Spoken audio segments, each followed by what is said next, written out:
Joining me now is David French, senior editor of The Dispatch, contributing writer at The Atlantic, and co-host of Advisory Opinions and Good Faith podcast. David, this is you and me, baby. You need to help me understand, help all of us understand how we got here, how we suddenly find ourselves now so many Americans embracing this Christian nationalism. I mean, people were concerned about the moral majority back in the 1980s. Today, they're like, oh, yeah, you know, Christian nationalism, the government needs to be controlled by religion. What's your take on where we are? Yeah, well, we're seeing the fruit of about 20, 25 years of a particular kind of activism that was saying America's on the verge of falling. We're in the face of a dramatic emergency. Christians need to engage. And what Christian engagement means is engagement on certain kinds of issues. It wasn't a holistic look at what Christian engagement means. You know, for example, scripturally, Micah 6:8 is a famous verse that says that God asks us to act justly, to love kindness, and to walk humbly. And yet everything is pouring into urgency, public policy, urgency, public policy. And over time, Christians began to adopt an ends justifies the means approach to politics. So that whatever was necessary to get specific policies enacted, well, that's what we're going to do. And so that completely contradicts as an upside down from a scriptural context that if you look at the early church, was not focused on overturning the Roman Empire, was not focused on overturning a political order, but leading radically with a countercultural approach to faith in the face of fear, hope in the face of fear, love in the face of fear.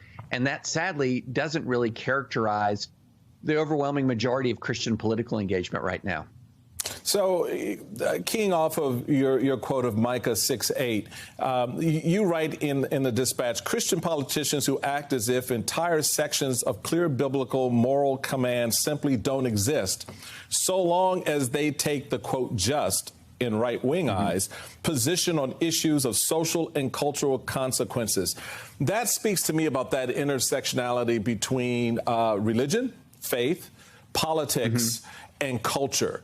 That's a dangerous mix as we see the Lauren Boeberts and Marjorie Taylor Greenes and DeSantis's throwing on the cloak of God and now running for office or in office, sort of projecting this kind of Christian nationalism, which isn't about what Micah 6:8 is all about.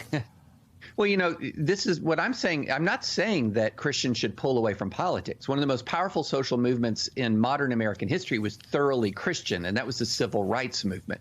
But the civil rights movement, in that same piece, I quote John Lewis, is saying, you know, look, they were leading with reconciliation and grace at the same time that they were courageously confronting injustice.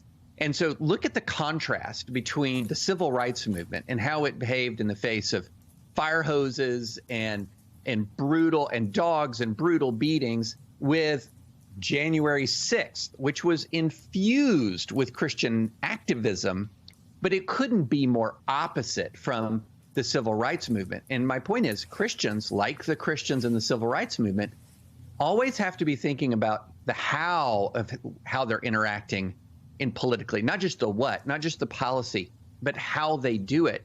And now what's happened, especially in far right circles, is the how doesn't matter. It's just the what. It's just winning. It's just win, win, win, defeat the other side. And so, again, it's the ends justify the means. And it's the total contradiction of, say, the spirit of the civil rights movement, which I think was one of the finest examples of Christian political engagement that we've seen in the whole history in the United States. Yeah, you know, so help us understand then, if that's the case, how did we move from reconciliation and grace to condemnation of lifestyles, condemnation of other people, condemnations of people who don't, you know, live or believe what we believe.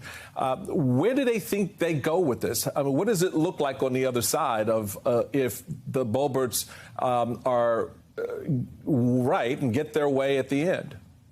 Well, it's a very top-down vision. So the fear is what's used to motivate millions of people to come to the polls.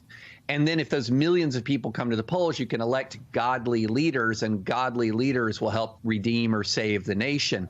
But, you know, look, if you go back to the Trump administration on January 6th, you know, Trump had evangelical Christian, one of his lead attorneys, evangelical Christian, his chief of staff, evangelical Christian, senators who were leading some of the farcical election objections, evangelical Christians. So you had evangelical Christians really at the pinnacle of American power. But were they acting for justice? No. Were they acting for the good of the nation? No. They were acting for the power of one man, Donald Trump. And so this idea that if you just get enough Christians in power, that everything's going to be okay is, again, it's fundamentally false. What you're seeking is justice, but you're seeking justice in a particular way, with kindness and with humility. And that kind of culture can tolerate a lot of disagreement, because you're walking into public policy debate saying, hey, this is what I believe, but I could be wrong. And under no circumstances am I going to mistreat you when I'm engaging with you in politics.